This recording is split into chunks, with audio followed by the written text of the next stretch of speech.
Welcome to A Dram of Outlander. This is Desiree, your podcaster and the writer for ADramOfOutlander.com for all things Outlander, from the Dinah Gabaldon book series to the Stars TV series and everything in between. This is episode 105, a conversation with Theresa Carle-Sanders, professional chef, food writer, and an unabashed fan of the Outlander series by Dinah Gabaldon. Theresa has had the successful Outlander Kitchen website for several years, and in 2016 she launched the wildly successful Outlander Kitchen, the official Outlander companion cookbook. Since its release, it has been translated into French and German, and will be coming out in Polish as well. During this season 3 of the Outlander TV series, a recipe is highlighted to go along with the episode, so keep an eye out for that. I hope you enjoy this conversation as much as I did. I'm certain that you will laugh as much as we did too. Enjoy. Welcome, Theresa. I'm so excited to be talking to you today. The last time we chatted, you were just about to launch the official cookbook. And I'm curious what is going on in your professional world now since the launch. Well, thanks for having me. It's great to be here again. It's been over a year since we launched the English version of Outlander Kitchen, and I think the most exciting development has been the launch of a German version, which came out at the end of August, and the French version is coming very soon. And then the third foreign language that's been optioned is Polish, which I always find really funny. I didn't know there were that many Polish fans of Outlander, so there you go. But we don't have a launch date for that. So that I've been doing a lot with that, and I've got a new project that I'm just starting to develop. Oh, can you give a hint? I don't have a lot of details about that one yet. Okay, well, that's exciting to go into other versions. I hadn't even really considered that, but yeah, there must be quite a few Polish viewers, or they're a bunch of readers who want your recipes. Exactly. Yes. I think it may have something to do with the Game of Thrones cookbook. Was published in Polish, and it turned out to be really, really popular. So I may just be sort of following a trend. Hey. And then the only other language that is that I know a lot of people are really hopeful that we'll get a version for is Spanish. Oh, that would be really exciting. So, there's a big Spanish following. Yeah, that would be great. Yeah. Do you have to alter any of the recipes besides measurements? Or do you have to actually alter ingredients for the other languages? Well, it's actually interesting. Things pop up that you would never think of. So the Germans don't have kosher salt. So they have something that's really similar to kosher salt. So the publisher and I back and forth, and we decided to go with sort of it's sea salt, but it's coarse, so it works with the measuring. And then there was one other ingredient, and I'm not going to be able to bring it up in my head, but they simply don't have it. Oh, cream corn. They simply don't have cream corn. So it was so we basically just gave them a slightly altered recipe that uses corn niblets and a little bit of cream. That is super interesting. I would never guess that either. That's all of a sudden I'm thinking there has to be things that are not universal. I mean, I know in some places if you were using tortillas, they couldn't just buy them if they wanted to. They'd have to make them. No, exactly. God, that's fascinating. No kosher salt in Germany. I wouldn't. I'm sure they do, but it's obviously not a common thing. And this other salt that was presented as an alternative is much more common, so it made more sense. Whatever works. We use a lot of kosher salt, so that just surprises me. I would never even think that would be a stumbling block. No. But it must be kind of fun to have to retool things to specialize for the different cookbooks. I would think it would be a new challenge. Yeah, it was fun. It was fun, and it was fun to go back and revisit things. And yeah, it was fun. So when you're applying a recipe to one of the episodes, how do you choose the recipe? I mean, I know you have a brief description of what's going to happen or an episode title to work from, but that's a lot of information. Yeah. Stars sends me a brief synopsis of the episode, so I get an idea of the major plot points in that episode. Some of those synopses have been really helpful. Others have not. a lot of the time it's a bit of a guessing game. You know, if you look at the episode titles all in order, you can kind of figure out what's going on by the title of the episode, and even just how they all slot together like a puzzle. You can figure out that something's going to happen here. And I have a list of dishes from Voyager. There's the cookbook is actually indexed by Outlander book as well. Yes. So if you wanted to cook through your way through Outlander or Drums of Autumn, you could do that simply by looking at the index. And so I chose ones that I thought would be fun, dishes that would be fun in a sort of party atmosphere, or a few friends gathering together, and then started slotting them in. There's a couple of odd choices, but hopefully they'll work. I can only, at the end of the day, it's just food, it's just TV, and it's all going to be fun and delicious anyway. So I would agree with that. I was curious if you've had any major misses that you considered, that you added a recipe, gave them the information, and then you were like, that didn't work at all. Well, for episode 305, my planned recipe was, 304. Yeah, no, 305. My planned recipe was, I think it was spaghetti and meatballs with the Randalls. But Frank died in episode 3. Yeah, that's true. So we weren't going to have spaghetti and meatballs with the Randalls anymore. And so actually the title of the episode is Whiskey and Freedom. And so I just decided to make it a viewer's choice, and I have a lot of whiskey recipes, a lot of cocktails, a lot of baking that uses whiskey, and just came up with a long list of recipes that people could choose from and incorporate a little bit of whiskey into that episode. Oh, that's exciting. I know I need to make something and share it this week and see how I do. I'm generally a pretty good home cook, but every once in a while I'm like, I have no idea what I just did there. And my stuff never looks as pretty as yours. I had a massive epic fail about 2 weeks ago with potato salad, of all things, if you can believe it. And it was a recipe that I was using from a magazine. I rarely follow recipes to the letter, but I did follow this one to the letter. And at the end of it, I had potato soup rather than potato salad. It was actually still quite tasty. But it was weird. But there was a textural problem. Yeah. Every once in a while, it's the really simple recipes that I totally lose my mind on, and they're not edible anymore. I'm like, hey man, we all have gaps.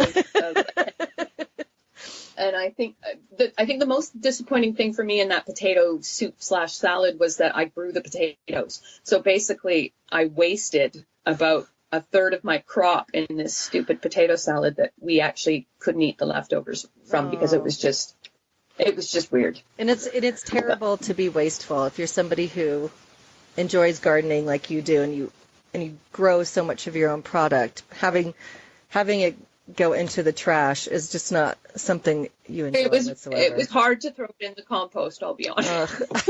I can imagine. But since cooking is it's a science and an art form, every once in a while there will be tragedies in the kitchen.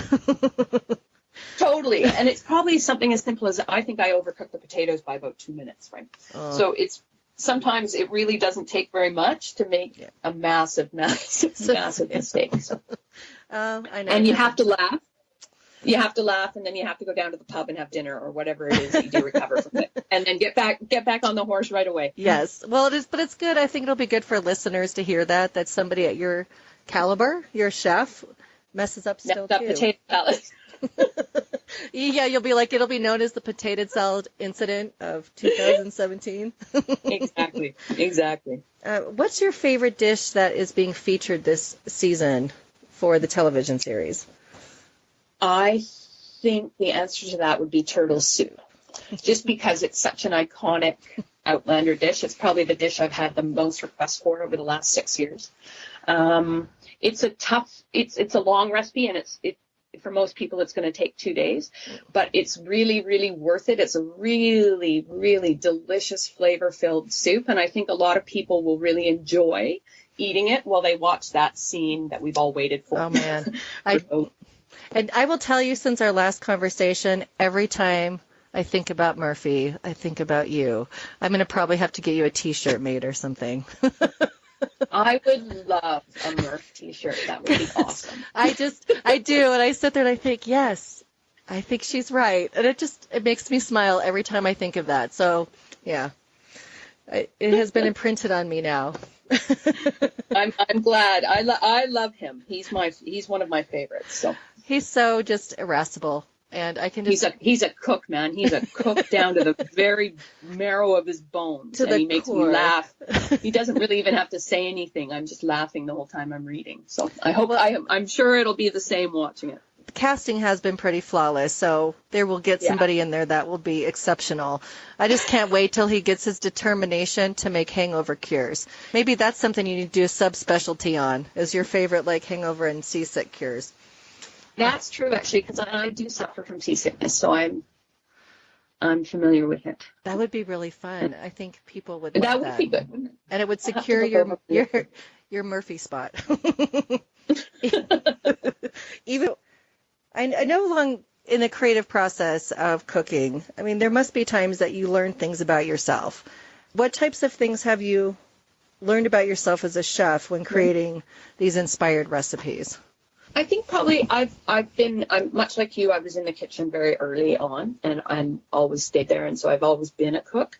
And as a younger person, I used to really favor fancier recipes, more involved ones that sort of tested my skill, and I still do like those. But I think what I really have enjoyed about the Outlander Kitchen process is that most of the recipes are quite simple. Now, some of them take a long time, and they have long lists of ingredients, but at the end of the day, the basic cooking techniques and the prep techniques used to prepare them are quite simple and really just filled with love. Like I really enjoy the process of chopping vegetables and throwing everything together and creating a delicious dinner, but you're also creating love and infusing the food with love. And I think that's why so many of us enjoy Outlander, period, because Diana talks about love so well, but there's always such a great infusion of love in her scenes where food is involved, people sitting around the table, jokes being cracked, fun being made of people. It's just a really family atmosphere for me, so I really enjoy it. That's a great answer. It made me smile. Well, I'm a firm believer, if you're having a very bad day or you are in an angry mood and you go to cook food for people, you should never serve them that food because you're feeding them, anger. And it generally doesn't taste very good. It doesn't, or it doesn't taste right or the same. And it's not the same. You're right. Yeah. And so if I'm ever in that mood, I'm like, honey, I'm not cooking us dinner tonight. I'm in a wretched mood. Either we eat out or we're picking something out of the freezer. or breakfast for dinner or something like that, right? Something that's really simple. Always. Yeah. Are there any recipes since the printing of the cookbook that you have retooled outside of having to do some things for the foreign language books? No. The only retooling I did, I didn't really have to do any for the French, I don't think, but just the German one as I talked about before. Okay. Yeah. Do you have any favorite fan feedback, like from fan cooks who've made the recipes from the cookbook? Is there anything that you can remember that comes to mind? Because I see comments come across to you on occasion. Yes. And they've picked up again because so many people are cooking the dishes that I've been featuring on Outlander Kitchen for the show, or just picking their own dish out of the cookbook and going for it on Sunday night. There's not one, but there's certainly a generalized feeling of that I really enjoy getting feedback about, which is people, women especially, talking to me about getting back into the kitchen after being out of it for many years just because life is busy and they couldn't find enjoyment in the kitchen anymore. And they've found it cooking along with their favorite book, and they can read the excerpt as the muffins are rising in the oven or whatever. And so I'm always really excited to hear that people are excited about cooking again, because I think as a society, we don't do a very good job of feeding ourselves anymore. It's become all about convenience. Yes. And the other comments I really love is when it's a mother and a daughter, or a mother and a grandchild. And I can actually bring myself to tears having people describe to me the little girl standing on the stool and rolling out the dough. And and with the cookie cutters and everything, because that was such a big part of my childhood with my grandmother and my mom. That's beautiful. That it really hits me. It connects me, and I feel like I'm really proud that Outlander Kitchen is helping to get people back in the kitchen and making real food again. That's amazing. Is that something you even thought would occur when you started putting these recipes together years ago? I mean, what a side benefit that I don't think anybody could guess, except what Outlander books do for people, how it forges friendships and relationships over time, and it doesn't matter where you live on the globe. So it doesn't surprise me, but it gives me chills having you say that, because it's one of my friends and I do the recipes together that I actually met on Twitter because of Outlander. Okay. And she lives 2 miles from me, and we had no idea. Oh, that's amazing. It is amazing. That's amazing. So we take turns cooking recipes from the book and see who does better. I'm more competitive than she is. I'll just put it out there. I want it to be perfect.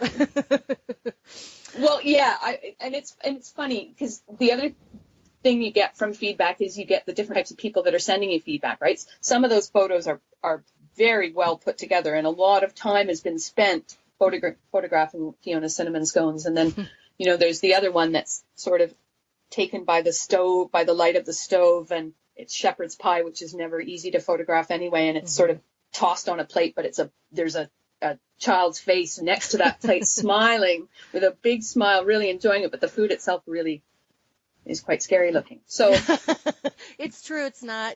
There's a brown food is hard to photograph. So it is. It's tasty, but it's difficult to photograph. It is. It's always tasty, but it always looks like brown. Yes, it looks very brown.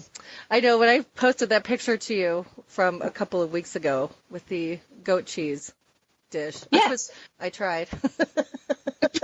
It looked great. It looked great.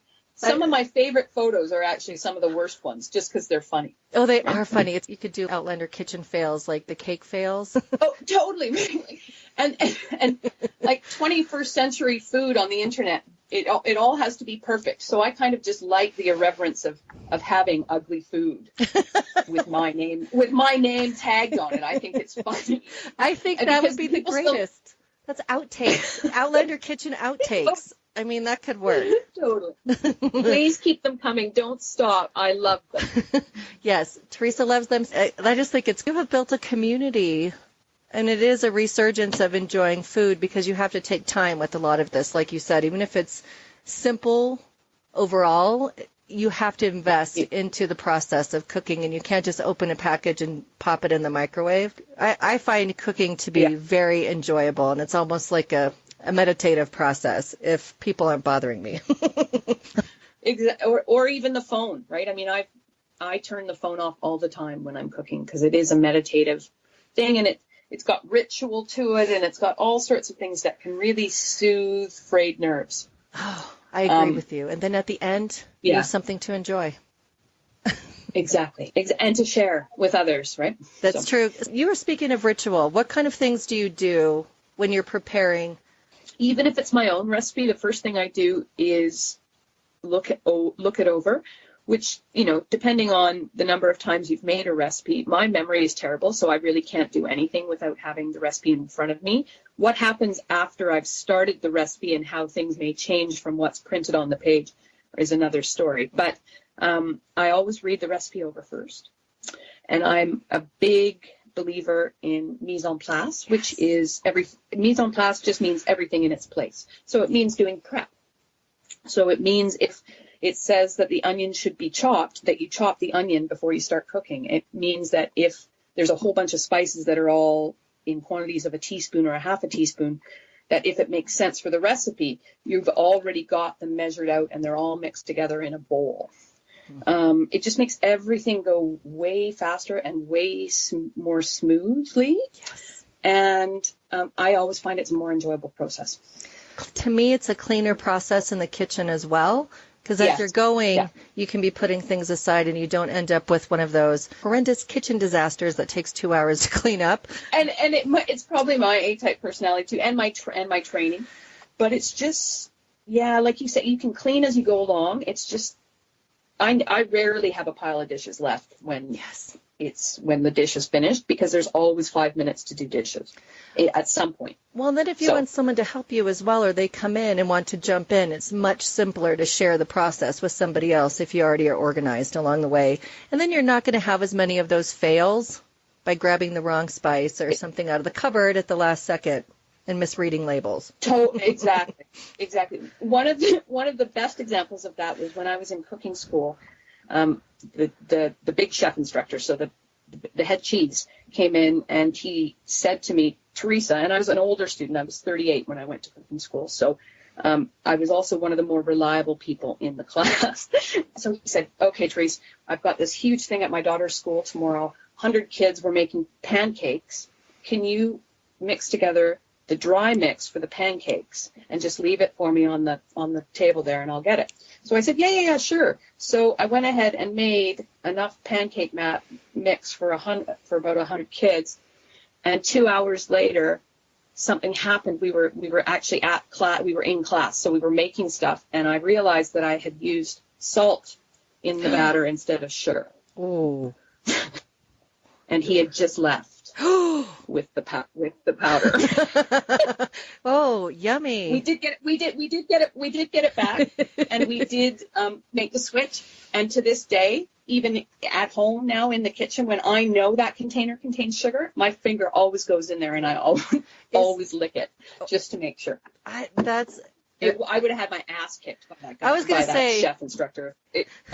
Your ass would have been handed to you cleanly. One of my oldest brothers did a second career, and in his 50s he became a chef and went to cooking school. So the stories he would tell me, and I was like, yeah, that's it. You will learn. I know. I was thinking, so they were actually going to be making ornaments instead of like the salt ornaments, the salt and dough ornaments. Oh, totally. That would be a good use for the dough, for the dry mix that we threw out. Oh my goodness! My heart is still beating when I tell that story about how I managed to just escape a serious ass kicking. Do you have different colored lids on your dishes, or do you just use a certain type of bowl for certain ingredients all the time? I'm curious because it's really easy to make a mistake between baking soda and baking powder and sugar and salt. And I don't really. I mean, I have a weird collection of jars and ramekins and things that I've collected over the years from thrift shops that I keep things in. So like the baking soda, when it comes home, it goes into a jar, and it's got this really ugly floral lid, and I would never ever mistake that for anything else other than baking soda. And maybe that's what I did as a crutch for my memory along the way. I don't have matched canisters on the counter or anything like that. So, but as I say though, I still stick my finger in the sugar before I put it into baking. So that's smart. I've watched enough cooking shows where you better be tasting that. I yell at the TV, taste as you go, taste your foods, pay attention to what you're cooking. Totally. And that's another reason for the organization, because it's much more difficult to make those kind of simple errors that turn out to be disastrous errors. So is your husband still your chief taste tester when you're developing recipes? Or? Yeah, he is for sure. He's I've said many times that he's actually got a better palate than I do. He's got quite a gifted sense of taste, actually. So he and I rarely disagree about anything, but when we do, I always go back and taste it again and generally find that he's right. But don't tell him I said that. Okay, ouch. Hopefully he won't listen. I know, but that's good that you have. I think we all need to have our kind of wingman to make sure we're doing things correctly along the way. Totally. So are you developing new recipes? I've got some recipes that I've been working on. I took a long break, actually, after Outlander Kitchen and managed to lose the 25 pounds that I gained. I call it I've never had a child, but I call that my pregnancy weight from that cookbook. And I've just started and had a really good summer in the garden, and have just started planning this new venture that it mixes fiction and food again, but it's quite a bit different than the Outlander Kitchen makeup. I would definitely do another Outlander cookbook, and there's been some people asking for another volume, and there's lots and lots of food, and there's the Lord John books and all sorts of things. to get inspiration from. But this one I'm really excited about. I can't talk about it very much because I'm not very good at talking about things when they're half formed in my brain. I just end up muttering on about something that doesn't make any sense to anybody. But I'm really looking forward to it. It's going to mix a bit of artwork in there too. It won't be my artwork. It'll be somebody on island here who I have a great respect for. And it should be a lot of fun. That's really what I want it to be, is fun. So look for that in the new year. I will look for that and then have you back on again. Hey, I could do that. And I think it's important that they can connect to you and connect back to these recipes and new ones as you go along. And I've certainly enjoyed the connection I've made with people. You know, I live on a small island, and most of my connections through this have been made online, and I'm so grateful for the support and all the friends. I mean, I've made a ton of friends with Outlander and Outlander Kitchen, and I'm really grateful for all of the experiences I've had. I'm glad. So what ultimately inspires you as a chef? Is there one or two key things? Well, getting back to simple food, basic ingredients. It sounds a bit cliche these days, but local and seasonal stuff, I really enjoy it. I think it tastes good, tastes much better than some of the stuff, you know, like strawberries in December. I agree. In the grocery store. And you know what else really inspires me sometimes is when I find like marked produce in the vegetable section. Like things used to be imperfect when I was growing up. Yes. And you never see anything imperfect anymore. And when one sneaks through a rogue, I always buy that rogue vegetable. And I don't even know what I'm going to do with it, but I'm just so happy that something imperfect has made it through the system. I might call this episode Rogue Vegetable. I think that might be, I think that's the tagline, Rogue Vegetable, of inspiration and rogue vegetables. Yes. And actually, the more you know me, the more you know that really does speak to my entire personality. So I have pregnant clients, so I'm constantly talking to them about eating well. And I can be on a budget. You just buy what's in season and not what's flown from Venezuela. We shouldn't be eating watermelon in November and so I sit there and say, you pick vegetables that are naturally harvested this time of year. And whatever is seasonal, it's always on sale because there's going to be a plethora of it. You don't buy things that like strawberries in December. Like, it doesn't make any sense. Unless you have a hothouse of your own and you're growing them, don't buy it because they're not going to taste good either. And the other tip I like to give to people is if you live in a town or an urban center that's large enough to have, a Chinese grocer, that's where all the imperfect vegetables go, right? They don't go to the Safeways of the world. They get bought by the Chinese grocers because they're cheaper and they can offer them for cheaper. And quite often produce is cheaper there, although it looks a bit funky and sometimes you have to cut a moldy spot away. Yeah. We used to live by multiple farmers markets and you'd have to use everything within 1 or 2 days that you'd buy. So we'd go several times a week, but it was directly out of the ground, a mile from us. And so we would just go and buy it and use it right away because all the pretty stuff went to the major chains. And so to me, it didn't bother me. It never bothered me. We gardened a lot when I was growing up. So I don't mind the ugly vegetables either, or the ugly apples. I remember biting into apples with worms as a kid. That was a normal thing. Worms? It happened. They were really just off of a tree. They weren't sitting in a nitrogen box for 8 months before we got them. So I remember that as well, which to me, I sort of miss those things and the lack of uniformity because now people expect everything to be the same, and I'm like, it doesn't taste very good when it's all the same and it's been bred into this type of existence. So I'm fully in agreement with you. So now you need to do an ugly vegetable cookbook. So that would actually, that's not a bad idea. An ugly veg and fruit cookbook. I think that would be super fun. It would be. And you'd have all the hippies buying it. The bohemians still exist in this world. And they do on my island, that's for sure. Do you have any upcoming appearances? No. Oh, actually, that's not true. I'm going to the Food Blogger of Canada's conference the third weekend of October this month, and I'm actually giving a chat on working with an agent. Oh, how to find an agent, and what they can do for you, and and how to work with them and get the most out of them, out of the relationship. Fantastic. I'll make sure I put the link on the post portion of the podcast. Oh, thank you. So is there any food that you absolutely will not eat? Now we're going to go to the fun part of this. I have a couple of random food neuroses. I think everybody does. Mm-hmm. Mine are weird. Plain yogurt, I can't smell. I can eat it as tzatziki. Yes. But that's, and I can use it as a marinade, but I actually have to breathe through my mouth as I'm doing it. But I could never actually put yogurt in my mouth. That would, like, just plain yogurt without. It has to be adulterated. I'm shivering. You can't see me. My whole body is.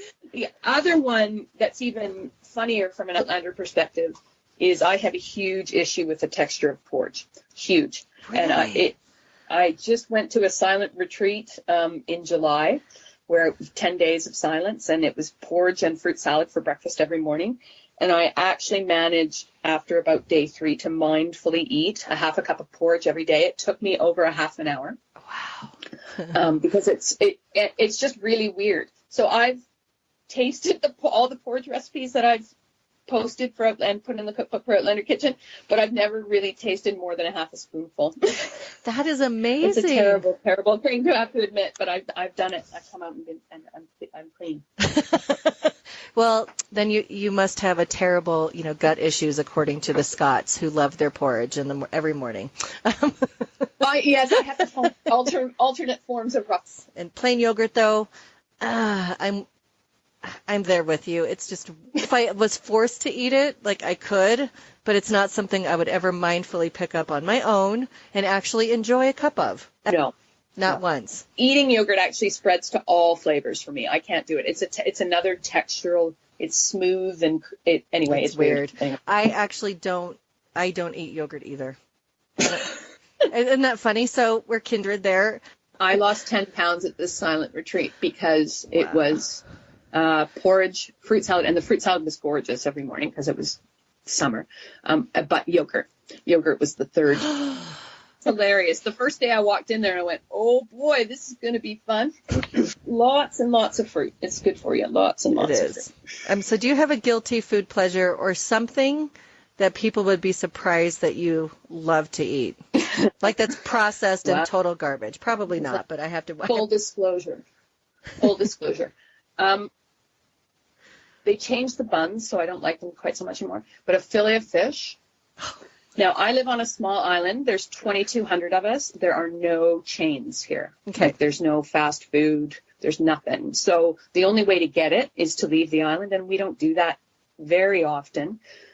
We've got a couple of really favorite restaurants that we go to in Victoria, but if we're on an errand run, which is quite often what happens, you're just dashing from place to place, picking stuff up so you can get back to the ferry in time, we will go through the McDonald's drive-through, and I will savor a fillet of fish. A fillet of fish with double tartar sauce on it. Wow. So you go like hardcore. That's, if you're going to do it. Oh, yeah. If I'm going to do it, then I'm going to do it. I've never even looked at the calorie thing on that thing, but I mean, the double tartar, it must be over.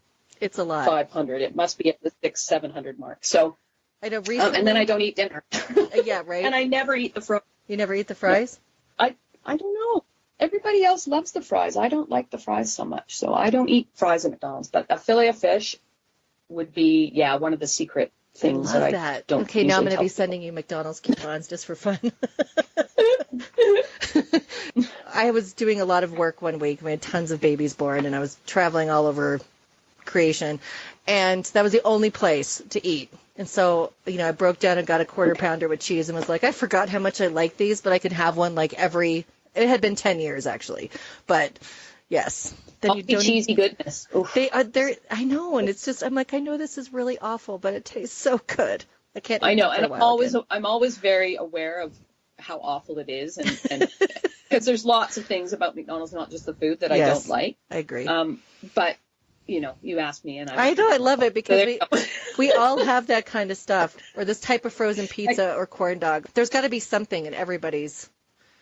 I agree. And if they say no, then I think most of the time they're They're lying. Not telling me. They're actually sitting there with a spoon eating pre-made frosting out of a plastic container when they're telling you they don't do it.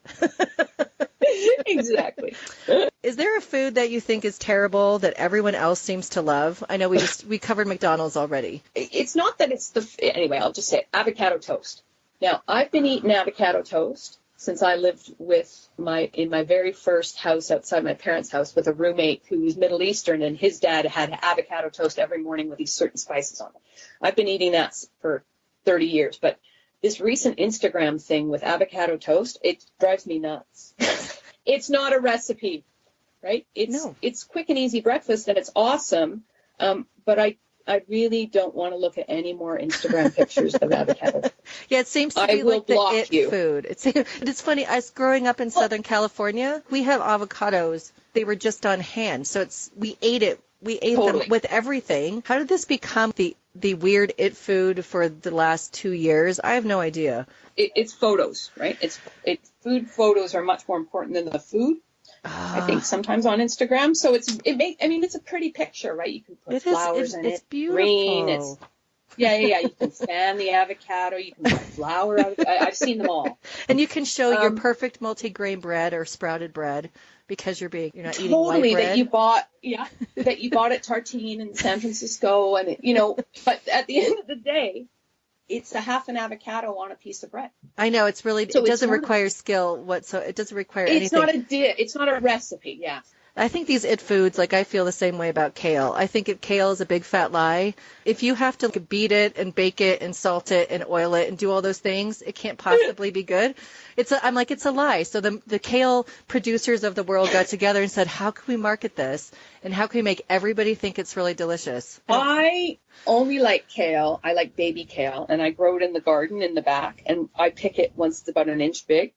And so it's really just like eating baby lettuce. Okay, well that's very specific. And it grows like a weed even up here in winter.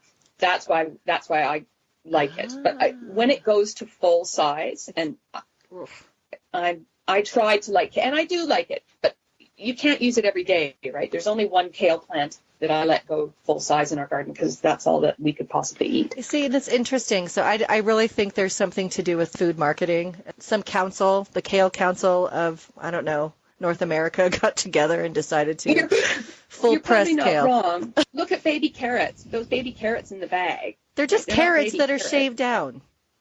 Yeah, that somebody figured out they could shave them down and make money off them. And charge more because they're convenient. And so I actually don't doubt that you're wrong, that you're not right about the I just think it's funny. It's some food conspiracy. Some marketing board's plan. I know, because I wonder. I'm like quinoa. It's okay, but is it the best thing in the world? How do we get this stuff? I think someone needs to push rainbow chard because it's so pretty and all of it's usable. We need that in our world. Yeah, and you know what? Actually, quinoa is really pretty in the garden. I grow it, but I never actually get enough seeds to make dinner with or anything. But it's really, really pretty. Oh. It makes a really nice ornamental plant. I didn't know that. Things that get stuck in my teeth are not high on my list, and quinoa is one of those. It's one of them, and it's a weird texture. It can go bad real fast. Yeah, it can. What Outlander character would you want over for dinner, and who would you never invite? Well, it's a bit of a cop-out, but I think TV Murtagh I would definitely have over for dinner. I might even have Murtagh for dinner. I'd book Murtagh, although I think he'd be a bit dour and probably not have a lot to say. And then who would I never invite? I don't know who I would never invite. I would have a hard time. Maybe some of those guys in Drums of Autumn, like Randall Lillywhite and those. They all seem really... Yeah. Or they're pretty minor. But I have Bonnet over for dinner. Oh, I would too. I would never turn my back on the guy. But and I might put all my jewelry in a safety deposit box at the bank before he came over. But other than that, Bonnet and Galis have all the baddies. The baddies have them all in the room, but you'd have to have security outside and pat them down on the way out. I wouldn't drink anything that Galis ever handed me, not one time. I I'm like, you're not allowed in my kitchen, and I'm checking your pockets, lady. Yeah, totally. And no, I don't want that rosemary you just picked for me. Yeah, she's like the best frenemy ever, like ever created. I have a hard time. I love her to no end, but I'm like, yeah, but you can't trust that bitch at all. She'll cut you and poison you and give you zombie powder. You just never know. Who do you think would be the pickiest Outlander character eater? Oh, that's a good question. Book Brianna always strikes me as someone who's quite picky. She's not as picky on the TV show as watch her drink glass after glass of whiskey. I know, made a whiskey lover out of her. Which is, I'm glad for her. I'm too. You know, I don't know. And I bet Blackjack Randall is pretty picky. Oh, he probably wants his food cut up to certain sizes. Totally. And it has to have a certain amount of blood in the meat, and like it has to be, yeah. There had to have been a heartbeat like a half an hour ago. Mrs. Bug's pretty picky though too, right? Oh, yes. Like Mrs. Bug would be an interesting one to cook for. I think she'd be tough. I think everybody else would probably be fairly simple. Yeah. My favorite is Claire. Whenever there's stuff to do, I'm out. I have important herbs to go check on. Totally. She's, all the washing. Oh, I have to go check on a patient. I'll be back. Yeah, there's one where she takes off while they're all hanging the laundry, and they all give her dirty looks after, don't they? Yeah. I think that she has to go fix somebody's leg or something. I think that's in Moby, if I'm not mistaken, which is it's hilarious. It just makes me laugh every time I read it. Is there one of the Outlander characters' kitchens that you would love to cook a meal in? Well, I think it goes back to Murphy's. My husband and I, he's English, my husband. Yes. So we travel to Great Britain quite often for holidays, and we've done a lot of canal boating. Oh. And we've also done a big trip that sort of took us from Inverness all the way down to Fort William, which is an amazing journey. If anybody ever wants to do an amazing journey in Scotland, that is the one to do. And I really like cooking in galley kitchens. There's a certain limitation to them, so you have to be kind of clever and creative. And that's part of the thing I really like about being in the kitchen is having to use my brain and be innovative. And I think he would be funny. I think he'd be a funny guy to stand beside and cook with. Gosh. He would be. And when he's saving the shell for the comb and the mirror for Claire from the turtle, and you're right, and then he gets bound and determined he's going to come up with a seasickness cure, and he's so offended that he can't figure it out. That is a type A dude. He reminds me of a lot of chefs, particularly European chefs that I've worked for in my short career. I've had quite a few instances in the kitchen that are very, very funny because chefs are explosive personalities. And so sometimes it's uproariously funny, and sometimes it's like, wow, the end of the world. The end of the world. There is no greater place with greater gravitas and seriousness, I don't think, than a very expensive restaurant kitchen. It's life and death in there. It's people. Yeah, people don't really understand, and it does seem a bit funny because it really is only food, but it's taken so seriously that things if they go bad, they can go bad really fast. And Gordon Ramsay is a good example. When he says he's never like that out of the kitchen or at home, I don't know if I buy that. But hey, I don't know if you can. You can't turn that personality on and off like that. And he says he never says the F word in front of his kids. I'm like, you just lie. I'm sorry, Gordon. I really don't. I know. I've never heard that. That's shocking. I've seen that in interviews more than once where he claims that he never cusses around his children and he's totally a calm, gentle spirit. Maybe we should interview your wife. Interesting. Yeah. I don't buy it whatsoever because most of us in life, once we get to a certain age especially, we don't have time to be shifting back and forth between all sorts of inner personalities. We are who we are, and it might be a little muted here and there or a little more out when we're on and we have to do things. But for the most part, you get who you get. And you're right, because I have found it's harder to control myself as I get older. I become more real sometimes. The Yes. should only be going through my head actually come out my mouth. So. I do is that my outside voice? Oh, I'm sorry. Yeah, totally. Oh, that was meant to stay in there.